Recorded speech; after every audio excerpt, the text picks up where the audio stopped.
Hello दोस्त, मैं ज्ञान रंजन। हम रखते हैं न ख्याल आपका यूट्यूब चैनल में एक बार फिर स्वागत करते हैं। तो चलिए दोस्त, आज का एक नया सेशन लेकर के आए हैं और वो सेशन है दोस्त Bihar SSC inter level, Bihar SSC CGL 4 के तहत ज्वालामुखी से जितना भी प्रश्न, जितना भी क्वेश्चन आता है दोस्त, हम इसमें सभी प्रश्न को कवर किए हैं और हम ये 100% दावा के साथ कह सकते हैं दोस्त कि आप बस इस सेशन को देख लीजिए, ज्वालामुखी से एक भी क्वेश्चन नहीं छूटेगा दोस्त। ये 100% मेरा गारंटी है। और आज से हम दोस्त प्रतिदिन शाम 7 बजे टॉपिक 1, 2, 3, 4 लेकर सभी दिन आएंगे दोस्त। आज टॉपिक 1 तो कल टॉपिक 2 आएगा और special Bihar SSC inter level और बीएसएससी सीजीएल 4 के लिए। और तो चलिए दोस्त, आज शुरू करते हैं आज का हमने सेशन। आज का सेशन कहता है दोस्त सक्रिय ज्वालामुखी।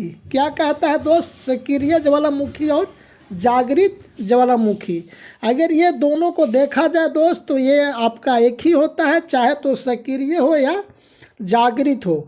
सक्रिय ज्वालामुखी उसे कहते हैं दोस्त कि जो पहले फट चुका है और फिर फटने की संभावना है।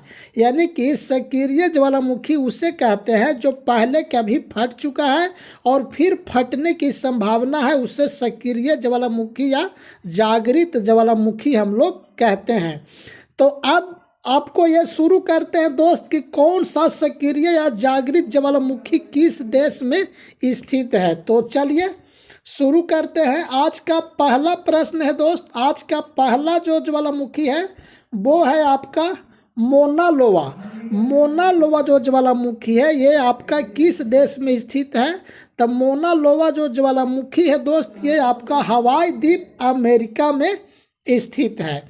और दूसरा ज्वालामुखी है दोस्त आपका सेमेरू। दूसरा जो ज्वालामुखी है ये आपका सेमेरू है, ये आपका इंडोनेशिया देश में स्थित है। और तीसरा जो ज्वालामुखी है दोस्त वो आपका कोटोपैक्सी। ये जो आपका ज्वालामुखी है दोस्त ये आपका इक्वाडोर में स्थित है। हमने इसमें स्टार लगाया दोस्त। स्टार लगाने का कारण आपका नीचे है दोस्त, महत्वपूर्ण प्रश्न में डाला गया है।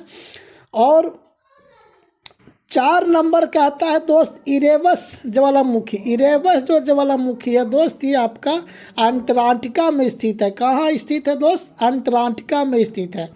5 नंबर का आता है दोस्त एटना ज्वालामुखी। एटना ज्वालामुखी कहाँ है दोस्त? तो एटना जो ज्वालामुखी है ये आपका इटली देश में स्थित है। और 6 नंबर प्रश्न कहता है दोस्त, 6 नंबर क्वेश्चन कहता है स्ट्रोम्बोली ज्वालामुखी। स्ट्रोम्बोली जो ज्वालामुखी है ये आपका इटली में स्थित है और हमने इसमें भी स्टार लगाया है जो महत्वपूर्ण प्रश्न में आपका अंकित है। तो चलिए आगे बढ़ते हैं। आगे कहता है 7 नंबर ज्वालामुखी। 7 नंबर जो ज्वालामुखी है दोस्त ये आपका कोलिमा है, ये आपका मैक्सिको देश में स्थित है। कहाँ देश, कौन देश में स्थित है दोस्त? मैक्सिको देश में। 8वां नंबर कहता है किलायू ज्वालामुखी। किलायू जो ज्वालामुखी है दोस्त ये आपका हवाई द्वीप, ये भी आपका अमेरिका में स्थित है और हमने इसमें भी स्टार लगाया है जो महत्वपूर्ण प्रश्न में आपका अंकित है। और 9वां जो कहता है दोस्त चिल्लन ज्वालामुखी। चिल्लन जो ज्वालामुखी है ये आपका चिली देश में स्थित है। तो चलिए आगे बढ़ते हैं। आगे 10 नंबर का ज्वालामुखी कहता है दोस्त, 10 नंबर असामा ज्वालामुखी। असामा जो ज्वालामुखी है ये आपका जापान देश में स्थित है। और 11 नंबर कहता है दोस्त कैमरून ज्वालामुखी जो आपका कैमरून देश में स्थित है। और 12 नंबर कहता है दोस्त हमला ज्वालामुखी जो आइसलैंड देश में स्थित है। और 13 नंबर जो कहता है दोस्त ओजस डेल सलाडो ज्वालामुखी जो चिली अर्जेंटीना में स्थित है। इसमें भी हम लोग स्टार लगाए हैं दोस्त जो आपका महत्वपूर्ण प्रश्न में अंकित किया गया है। तो चलिए अब आगे देखते हैं। आगे कहता है दोस्त शांत ज्वालामुखी या मृत ज्वालामुखी। शांत ज्वालामुखी या मृत ज्वालामुखी उसे कहते हैं दोस्त कि अब ये शांत और मृत यानी कि अब ये कभी नहीं फट सकता है। ज्वालामुखी अब मर गया है, अब ये ज्वालामुखी कभी नहीं फटता है। पूछता है दोस्त कि इनमें से कौन शांत ज्वालामुखी है, इनमें कौन मृत ज्वालामुखी है, इसलिए अब ये कभी नहीं फटेगा।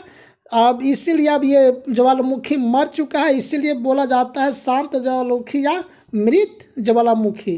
तो आपका शांत और मृत ज्वालामुखी है जो दोस्त, वो आपका पहला है कोह सुल्तान। कोह जो सुल्तान ज्वालामुखी है ये आपका ईरान देश में स्थित है।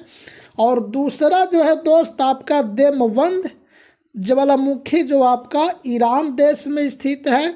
और तीसरा जो है दोस्त आपका पोप्पा, ये आपका म्यांमार देश में स्थित है। और चौथा जो इसमें है दोस्त वो है आपका किलिमंजारो, जो आपको तंजानिया अफ्रीका महादेश में स्थित है। और पांचवा जो है दोस्त आपका चिम्बराजो, जो इक्वेडोर दक्षिण अमेरिका में स्थित है। ये आपका शांत ज्वालामुखी या मृत ज्वालामुखी था दोस्त। तो चलिए आगे बढ़ते हैं। आगे कहता है दोस्त प्रसुप्त ज्वालामुखी। क्या कहता है दोस्त? प्रसुप्त ज्वालामुखी। प्रसुप्त ज्वालामुखी इसे कहता है दोस्त, इसे कहा जाता है जो ज्वालामुखी फटने के लिए तैयार, फटने की संभावना, यानी कि कभी भी ज्वालामुखी ये फट सकती है। मतलब प्रसुप्त ज्वालामुखी का मतलब ये होता है दोस्त कि ये ज्वालामुखी कभी भी फटने के लिए, मतलब कभी भी फट सकती है और कभी भी फटने की संभावना रखती है, इसीलिए इसे प्रसुप्त ज्वालामुखी कहा जाता है। तो प्रसुप्त जो ज्वालामुखी में पहला जो है दोस्त वो आपका विसुवियस है, जो आपका इटली देश में स्थित है। और दूसरा जो है आपका मैयाना है, जो आपका फिलिपींस देश में स्थित है। और तीसरा जो है दोस्त आपका फ्यूजिमा है, जो आपका जापान देश में स्थित है। और चौथा जो है दोस्त आपका क्राकटोवा है, जो आपका इंडोनेशिया देश में स्थित है। प्रसुप्त ज्वालामुखी जो कभी भी फटने का संभावना रखता है। तो चलिए दोस्त आगे बढ़ते हैं। अब आगे हम लोग आते हैं महत्वपूर्ण प्रश्न पे। आगे हम लोग आते हैं महत्वपूर्ण प्रश्न पे। महत्वपूर्ण प्रश्न एक कहता है दोस्त विश्व का सबसे ऊंचा ज्वालामुखी कोटोपैक्सी, जो हमने स्टार लगाया था।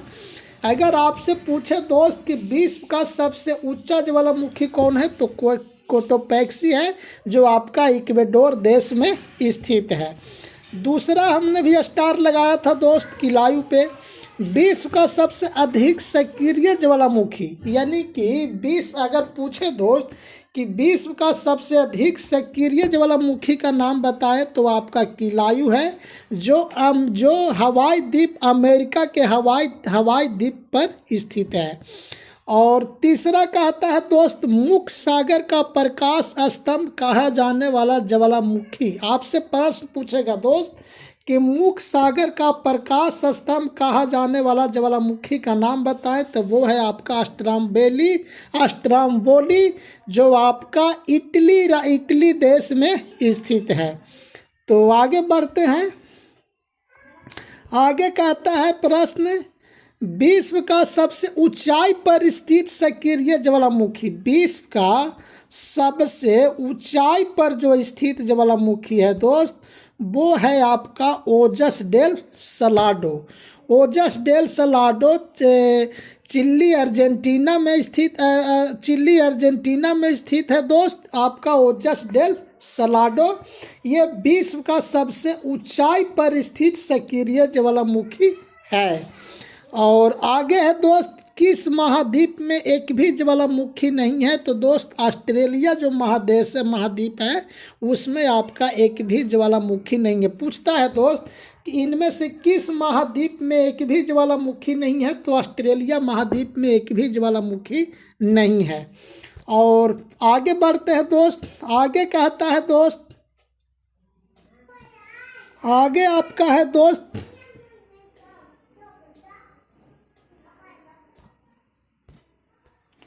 ज्वालामुखी के कप के आकार के मुख को क्या कहते हैं? ज्वालामुखी के कप के आकार के मुख को क्या कहते हैं? तो क्रेटर।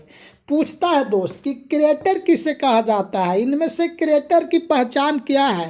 तो क्रिएटर की जो पहचान होती है दोस्त वो है आपका ज्वालामुखी के कप के आकार के मुख को, यानी कहने का मतलब है कि जो कप और जो इसका मुख होता है दोस्त, इसे ज्वालामुखी को क्रेटर के नाम से जाना जाता है।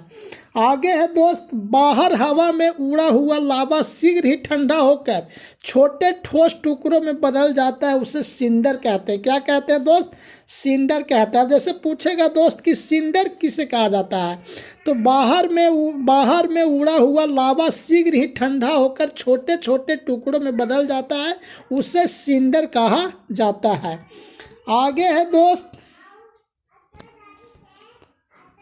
सबसे अधिक ज्वालामुखी कहाँ पाया जाता है? सबसे जो अधिक ज्वालामुखी पाया जाता है दोस्त वो आपका अमेरिका और एशिया महादेश के तटों पर पाया जाता है। ये सड़ीम जो है दोस्त थोड़ा सा टाइपिंग मिस्टेक हो गया है, इसलिए सबसे अधिक ज्वालामुखी कहाँ पाया जाता है तो अमेरिका और एशिया महादेश के तटों पर सबसे अधिक से ज्वालामुखी पाया जाता है। आगे है दोस्त, भारत का एकमात्र सक्रिय ज्वालामुखी। तो भारत का एकमात्र सक्रिय जो ज्वालामुखी है दोस्त ये आपका बैरन द्वीप है, जो अंडमान निकोबार में स्थित है। आगे है दोस्त, सबसे विस्फोटक ज्वालामुखी का प्रकार, यानी कि प्रकार जो होता है दोस्त, ज्वालामुखी बहुत प्रकार का होता है, तो इसलिए कहता है कि जो सबसे विस्फोटक ज्वालामुखी है वो है आपका दोस्त, सबसे विस्फोटक ज्वालामुखी की बात करें तो ये है आपका काल्डेरा ज्वालामुखी। कौन है दोस्त? सबसे विस्फोटक जो ज्वालामुखी है ये है आपका काल्डेरा ज्वालामुखी। तो चलिए आगे बढ़ते हैं। आगे कहता है दोस्त, कौन सी भूकंप तरंगे अनुदैर्घ्य तरंगे है? तब पी जो तरंगे है दोस्त ये आपका अनुदैर्घ्य तरंगे है। आगे कहता है, भूकंप के समय किन तरंगों का उद्भव होता है? भूकंप के समय जो आपका उद्भव होता है दोस्त वो आपका PSL तरंगों का उद्भव होता है। आगे बढ़ते हैं। आगे कहता है दोस्त, पृथ्वी पर ज्वालामुखी विस्फोट होने पर निकलने वाली सामग्री सामान्यतः तरल चट्टान के रूप में निकलती है, जिसे हम लोग लावा कहते हैं। लावा किसे कहते हैं दोस्त? तो पृथ्वी पर ज्वालामुखी विस्फोट होने पर निकलने वाली सामग्री सामान्यतः तरल चट्टान के रूप में निकलती है, जिसे हम लोग लावा कहते हैं। फिर आगे कहता है दोस्त, सुनामी शब्द किस भाषा से संबंधित है? सुनामी जो शब्द है दोस्त वो आपका जापानी भाषा से संबंध रखता है। तो चलिए आगे बढ़ते हैं।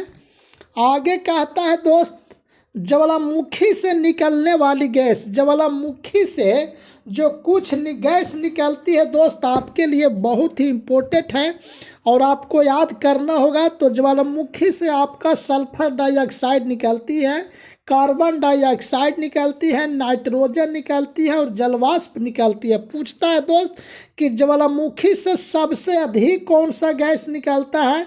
तो सबसे जो अधिक गैस निकलता है दोस्त वो आपका जलवाष्प निकलता है। क्या निकलता है दोस्त? जलवाष्प निकलता है। तो चलिए दोस्त, आज का हमने ज्वालामुखी का टॉपिक क्लियर किया और मैं ये दावे के साथ कह सकता हूँ दोस्त कि इससे बाहर कुछ नहीं, बस आप लोग सही ढंग से इसे पढ़ लें।